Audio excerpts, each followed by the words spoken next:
Welcome to SportsBeat KC, the Kansas City Star's daily sports podcast. It's Tuesday, January 10th, and I'm Blair Kirchhoff. The college football season is over, and not a moment too soon after Georgia's 65-7 victory over TCU in the College Football Playoff National Championship game. That's right, 65-7. It was a magnificent performance by the Bulldogs in winning their second straight national title and third in program history, and a debacle for the Horned Frogs. On today's show, beat writer Kellis Robinett and I compare notes on when we turned the game off, but also we get into Georgia's dominance and how there's no end in sight for the SEC ruling the sport. More news was made before the game. The College Football Hall of Fame inducted its next class, and what a lineup. Among others going in, Kansas State quarterback Michael Bishop, Missouri wide receiver Jeremy Maclin. Other ex-Chiefs joining Maclin in the hall are linebacker Derrick Johnson, who played at Texas, and safety Eric Berry, the former Tennessee star.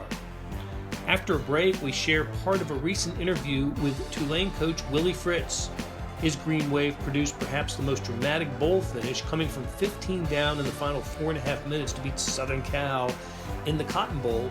Fritz is well known in Kansas City. He went to Shawnee Mission Northwest, played at Pitt State, and spent 13 seasons as the head coach at Central Missouri. Okay, we got a lot to get to. Let's get started. So, Kellis, when did you turn off the College Football Playoff National Championship game? That's really the only question there is to ask after that debacle last night. I believe I turned it off when it was 20, whatever. Georgia was at 20s, gotten up in the 20s, and they were averaging like 15 yards a play. My kids were begging to watch cartoons before they went to bed, and I was like, I had no reason to tell them no at that point. I was like, all right, fine. Cartoons sound better than this. So I did briefly turn it on after halftime just to see what was happening, and it was just the slaughter kept going. So then after that, I turned on what my wife wanted to watch on TV. So what was supposed to be a nice farewell to the college football season for me, last game of the year, I got all of maybe 15 minutes in before I had to bail. It was disappointing, but you know what? Georgia, when they come to play, they do that to just about everybody, and they sure did it to TCU. Yeah, they did. My exit point was when Stetson Bennett ran for his second touchdown. It was about a 5-yard run, went to the left, and there was no TCU defender in the picture. So I said, okay, this is what we're going to get effort wise. Listen, I can't question the effort, but it was such a horrible moment for TCU that I did the same thing. My wife and I switched to Jack Ryan, and highly recommended series, by the way. And then when I switched it back in the second half, I noticed it was continuing to spiral out of control for the Horned Frogs. So, I saw Georgia play this year, and my impression of the Bulldogs was a little different than a lot of others. I saw them play at Missouri, and the Bulldogs trailed almost the entire game. When we talk about transitive properties of college football, here's a Georgia team that just scraped by a Missouri team that got destroyed by Kansas State. And it just goes to prove how crazy that game can be, the college football can be sometimes. Well, that's what made it a difficult game for me to really consider betting on. I very regrettably eventually bet on TCU with the points because it crept up so high. I thought, oh, man, TCU, they never quit. Backdoor cover, they'll be losing the whole game and find a way to lose by 13. That sounds good. No, but the reason I thought that is exactly what you're saying. When Georgia shows up, they beat Oregon by 46, they beat South Carolina by 41, they beat LSU in the SEC championship game by 20, they beat TCU by 1 million. When they show up, no one can touch them. I mean, maybe Alabama at their best, maybe Ohio State at their best. Otherwise, it's not even close. But when they don't bring their best, we saw them sleepwalk their way against Missouri, only win by 4. I mean, shoot, if I'm the Tigers, I might think about hanging a banner after that one. Closest game against Georgia all year. I mean, but they were a weird team all year. Like, if you really love Georgia, they couldn't cover at home against Samford.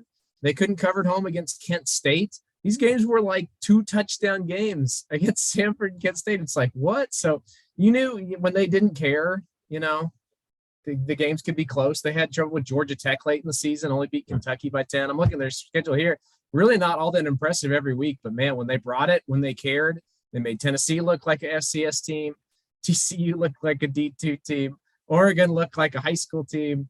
I always laugh at people when they, say, oh, Georgia could beat, the Texans or something. I think that's ridiculous, but I don't know. Maybe if they play that good, maybe they could compete for a half or something. Meanwhile, they're playing a TCU team they were the comeback kings this year. It's like no deficit too big for them, and they found a way to make it work. I think their signature moment of the season was the game against Baylor at Waco, where they rushed their field goal unit on at the very last second to kick the game winner to stay undefeated. And Chris Fowler and Kirk Herbstreit were selling us on that point as the margin was growing in the first half. That TCU, quite a comeback team, but you could tell that it wasn't going to happen in this game. Not against this opponent. No, and I bought into it. I thought they were a team of destiny too. I never thought they'd really beat Georgia, but I thought they'd give them a game. They looked pretty good against Michigan, but in hindsight, maybe it's just because they had 2 pick sixes that they were able to win that game. But yeah, in the Big 12, you can't ask for a better Cinderella story. Coming into the year, they were, they weren't picked last in the Big 12, but they were not picked at the top either. I think they were the preseason seventh team coming into the end of the year. So to win all the games they did, to be the first Big 12 team to make the college football playoff championship game, heck of an accomplishment for them. I cracked up at somebody made a meme about comparing TCU getting into the Big 12 championship game like the movie Legally Blonde, where the guy asks Reese Witherspoon, "You got into Harvard?" And it's OU. Hard, and that's TCU getting to the championship game. So it can be possible. It shows you what's out there for Big 12 teams, especially as they expand the playoff. Anything can happen. You can make some noise, have a nice run here. The one thing that watching that game last night and watching the Sugar Bowl taught me, though, is there's still quite a gap between the best Big 12 teams and the best SEC teams. I'm not saying that the SEC overall is better than the Big 12. I think once you get past the extreme upper echelon of Bama and Georgia, they're pretty even. But man, those two teams at the top, I don't really know what anybody else in college football can do to catch them without some type of NFL style draft every year where the bad teams get the first picks. And right. That's not how it works in college. The best teams get the best picks. I can remember when the SEC started rolling and winning national championships. This was about, I don't know, between 15 and 20 years ago. I can remember I was at an SEC media day, and I asked Steve Spurrier, he was the coach of South Carolina at the time. I remember asking him, can you see any scenario where now that the very best athletes, football athletes, people that play football year-round in high school are staying in the area in which they live, Georgia and Alabama, Mississippi, Florida, and not going to colleges in the Big 10, Big 12, and Pac-12? Is there any scenario where the SEC, falls back a little bit and isn't dominant? And he just shook his head and said, nope. And you know what? He was right. The train has left the station. It had left the station then, and it continues to roll. That's what's happening. There's not going to be any parity in college football. I'm convinced of that. They're not, as long as the best. And when I say the best players, I mean speed at skill positions and strength and size on the lines, especially on the defensive line. Mike Dundee said that one time, the biggest difference between the Big 12 and the SEC were defensive linemen. He said when the Cowboys were recruiting a defensive lineman and he started to get really good, SEC teams would swoop in and start recruiting him, and Oklahoma State wouldn't have a chance anymore. So that's where the difference is. It's at the speed at skill positions, and that's kind of a recent development.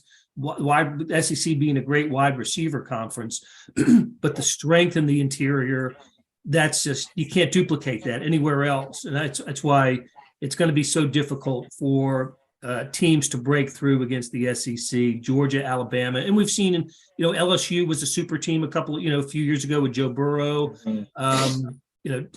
Florida has been, a national championship team, but you're right. Those two, Georgia and Alabama, it's just kind of unfair for the rest of college football to see those guys dominate like this. Yeah, and the other thing that's made it, I think, even that's compounded matters for everybody else is at least, up until 10 years ago or so, maybe even more recently, at least in the Big 12 and the Pac-12, you had teams like, Texas, Oklahoma, USC that had some high-flying offenses that you wouldn't find in the SEC. Yeah, Bama would come in, but they'd have, some stiff at quarterback.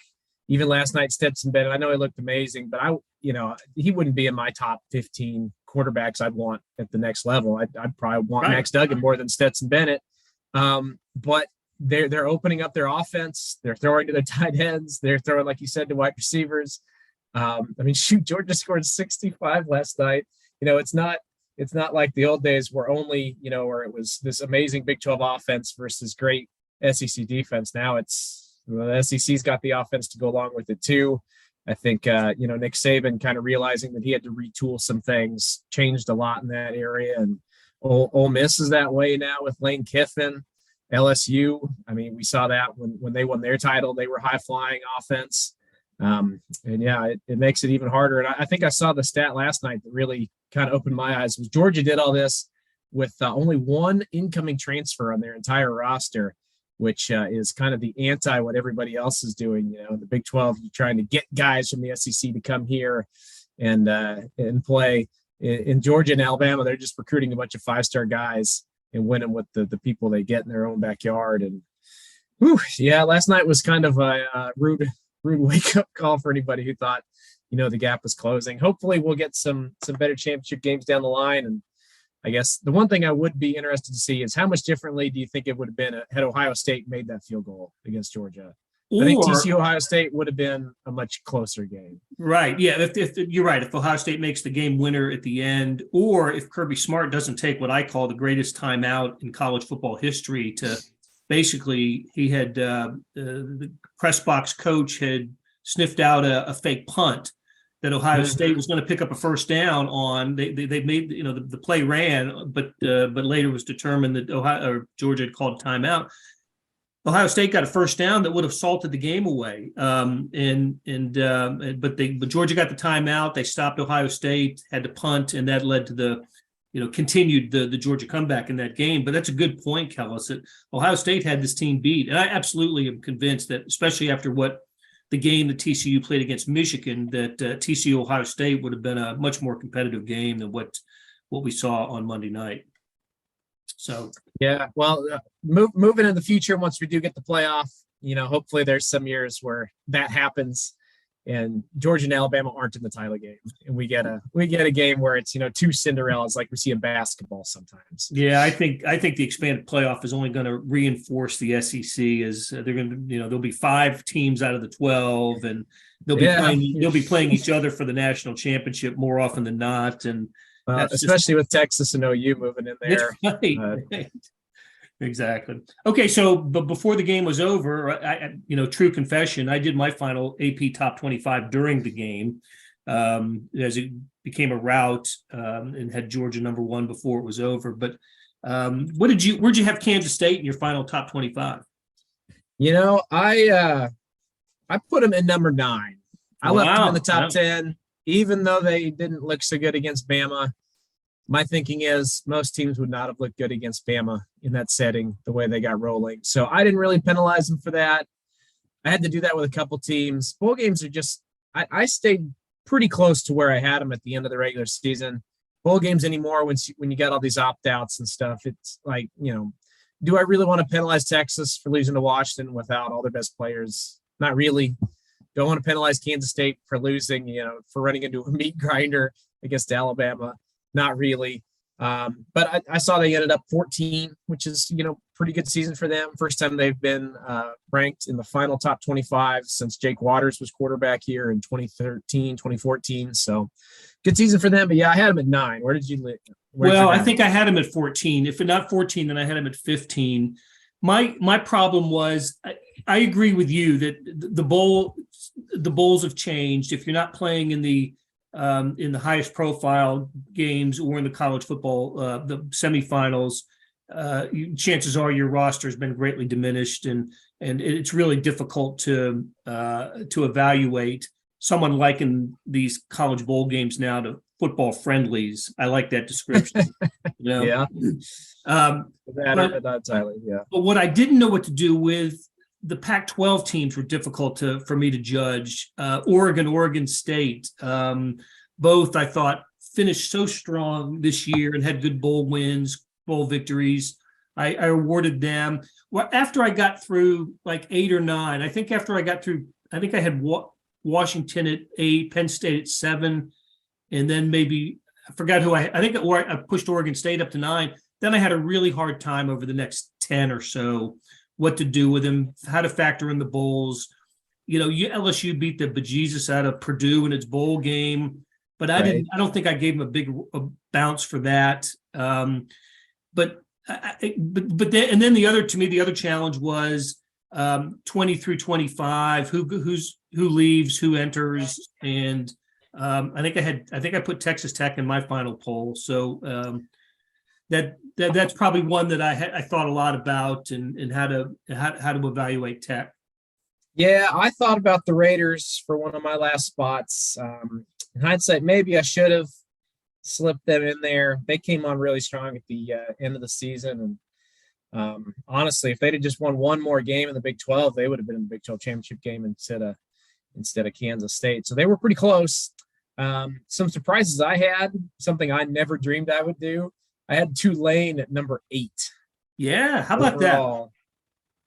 When I still couldn't really believe my eyes when they came in here and beat Kansas State. I kind of thought that was fluky, but there was no fluke about Willie Fritz and that team. 12-2, beat Kansas State, beat USC, won the AAC. I had to throw them in there. And I had to have them in front of Kansas State. They came and won here. So at Kansas State at 9, had to have Tulane at 8. So good job to the Green Wave. Love the uniforms. Great year for them. The teams I had a lot of trouble ranking were like USC. They were on the cusp of the playoff, but then they just don't really look good at the end of the season. I think I had them at 12, and Clemson. I don't know what. Yeah, I mean, they won 11 games, but like, who did they really beat? They didn't show up at all in the bowl. I don't know. I had them at 13, but I dropped them. Actually, they were one team I did drop after the bowls. I just was not impressed with what they did this season. And the ACC overall, just not that great. Florida State was probably the best team, but they just lost too many games early. I don't know, just yuck. The one team I did reward was Troy. I had them up at 19. Very impressed with Troy, and Kansas State might regret this, but they scheduled them. They're coming to Manhattan next season. That is going to be. Ooh, you thought Tulane was tough.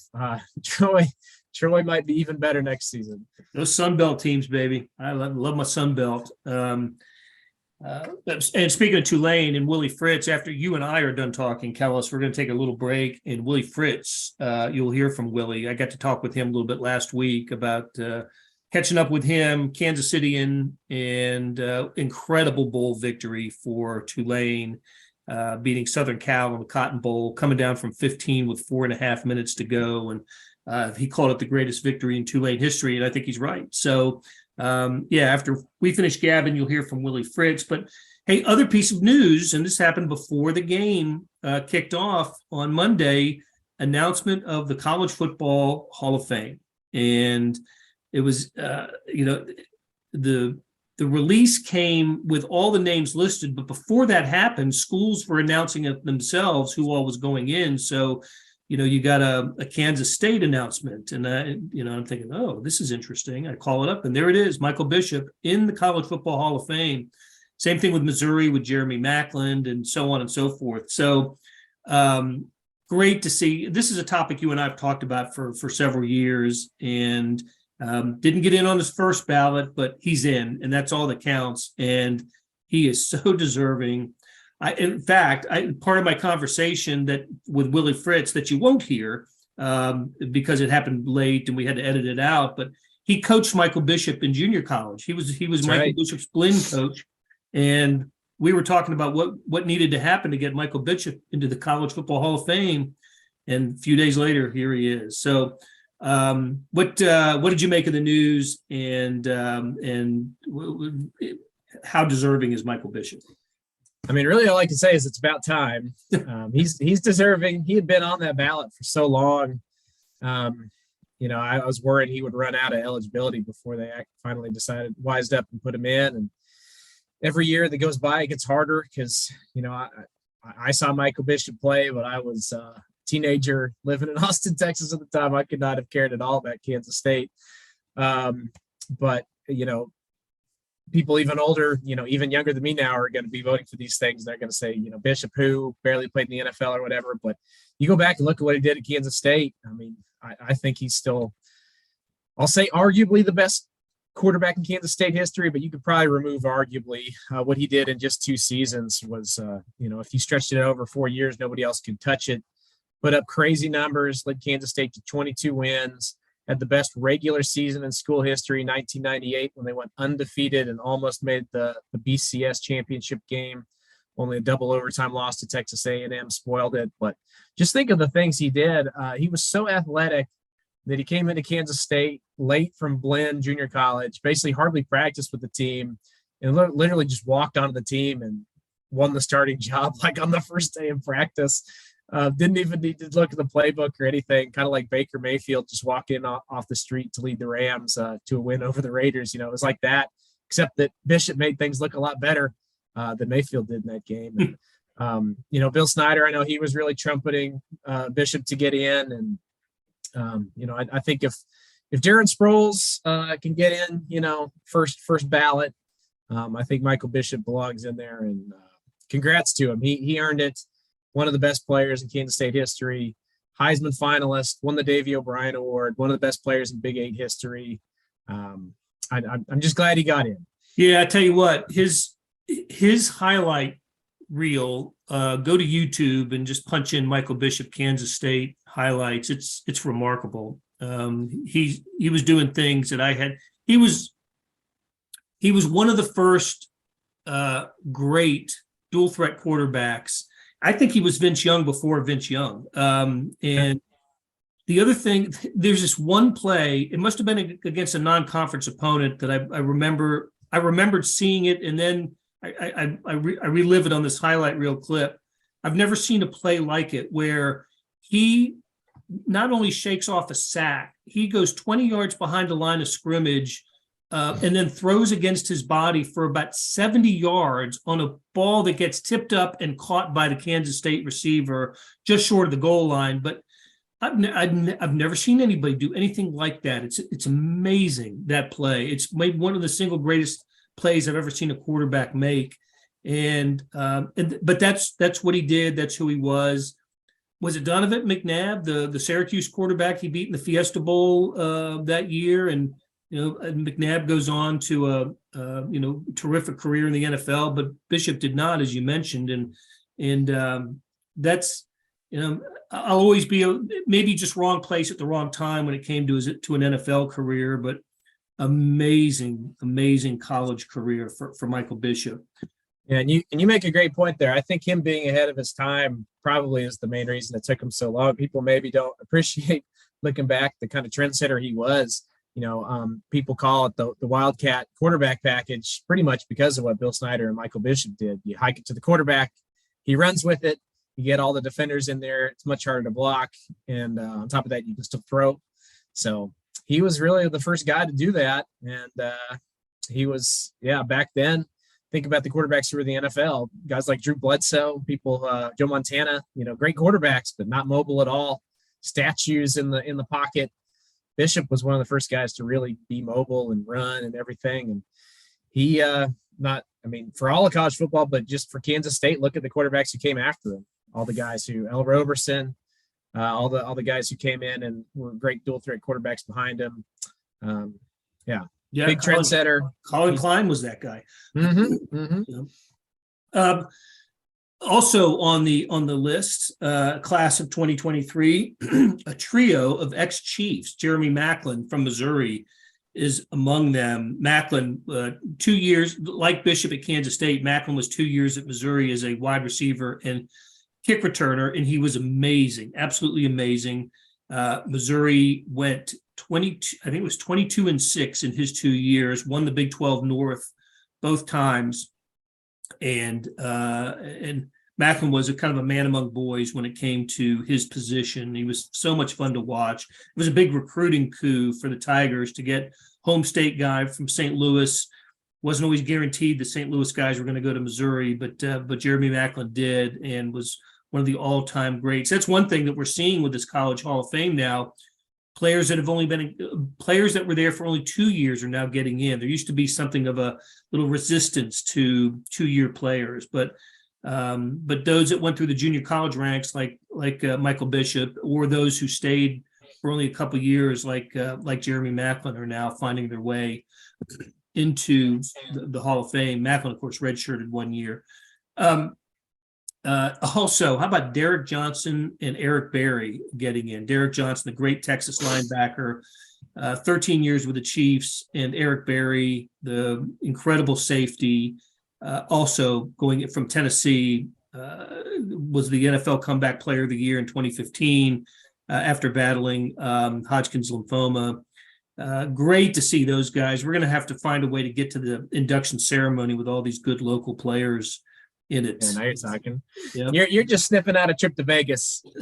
That's exactly what it is. But this does sound like a good time to do it. Get Jeff Rosen on the phone. Yeah, I think we can send half the staff there. There's something for everybody at the induction ceremony. So, okay, Kellis, great conversation. So appreciative of you coming on today. And like I said, we're going to take a little break. And when we come back, you will hear from Willie Fritz, the Tulane coach, Kansas Cityan, several years at 13 years at Central Missouri, and his Tulane team knocked off Southern Cal in the Cotton Bowl last week. All right, Kellis, thanks a lot. Yeah, anytime, Blair. Hey, this is Blair. There are several ways to access the Star Sports section. Let me tell you about a couple of them. There is Sports Pass. For $12.99 a month, you get unlimited digital access to all of the Star Sports content, including beat writing, columns, features, pretty much everything we write. The deal renews monthly until you tell us to cancel. For $159.99 a year, you get everything the Star has to offer digitally, including sports and the e-edition. Go to kansascity.com and drop down to the bottom of the page where it says Start a Subscription for more information. Your support has never been more important. As always, thanks for reading and listening.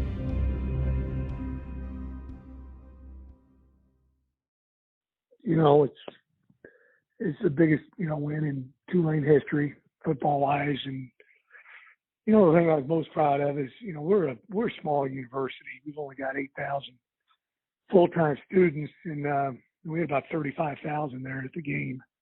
And they were loud and proud throughout the game. And so that was really neat. We're a national university, and we had more incoming freshmen last year from Chicago than we did from New Orleans. So we've got them all over the place, and so they traveled and came out and really supported us. And it's just a great experience. We've been to 3 different bowls since I've been here, and they've been fantastic. But this one was on steroids. Yeah, it was a lot of fun. The kids enjoyed it. And of course, they take great care of you at the Cotton Bowl. That's for sure. Oh my goodness, it was. I'd heard that from people before. Before we went. As a matter of fact, Archie Manning came out and spoke to our team and said, "Guys, this is the best bowl." He goes, "They're going to really take care of you, and you're going to enjoy the heck out of it." And yeah, he was right. He was exactly right. And just a thought on the game. I thought you guys put up great fights, a lot to be proud of, and then the last few minutes happened. There's always hope, right? Did you ever feel a sense of resignation on the sideline, or what was the thing that kept you guys going in the last few minutes? Well, the biggest, the fortunate thing that happened is we really didn't get any breaks throughout the game, and we played really hard. I don't know how great we played. We played better games than that, but kids kept fighting and playing hard the whole game. And then, I went back and forth with kicking it deep or onside kicking again. We tried a surprise onside kick a little early in the game that didn't work. And the analytics told us, 52% kick deep, 48% onside kick. So we kicked it deep, and we got fortunate. The guy fumbled it out of bounds in the one, got that safety, and then we were cooking with grease. But it was, it was when you're in the heat of the battle, you always think there's a chance. Someone told me that with, and they scored, I think, with the chance in the last 5 years, and people have been down 15, 4 minutes to go, and one out of 1,692 victories. And now it's 2 out of 1,693. So I'm glad I didn't know that. That's right. Well, but even with the mistake that USC made on the kick return, the defense still had to come up with a safety. I mean, you still needed the sequence of events to happen the way that they happened to make that improbable victory. So that's just, to me, rarely do you get, all three phases contributing so significantly in the biggest moment of the game. That's what I thought was pretty cool about the whole thing. I hadn't thought of that, but you're exactly right. You got kick return with the guy fumbling out of bounds. You got defense with the safety, and then the offense running the clutch 2-minute drive. So you're exactly right. The other cool thing, of course, was the you and where you're from and the kind of the humble beginnings. But I want to talk about that. But first of all, the fact that your staff also now includes nice little MIAA representation on the staff. Of course, Central Missouri, of course, and there's a lot of I think there's a lot of hometown pride in seeing what you've accomplished and what this team accomplished and earlier this week. What can you say about your the MIAA part of your career and obviously had a great influence on you and your staff choices? Yeah, it did. I also got Robbie Disher here, who's our special teams coordinator. And Robbie's from North Kansas City High School and went to William Jewell, played football over William Jewell.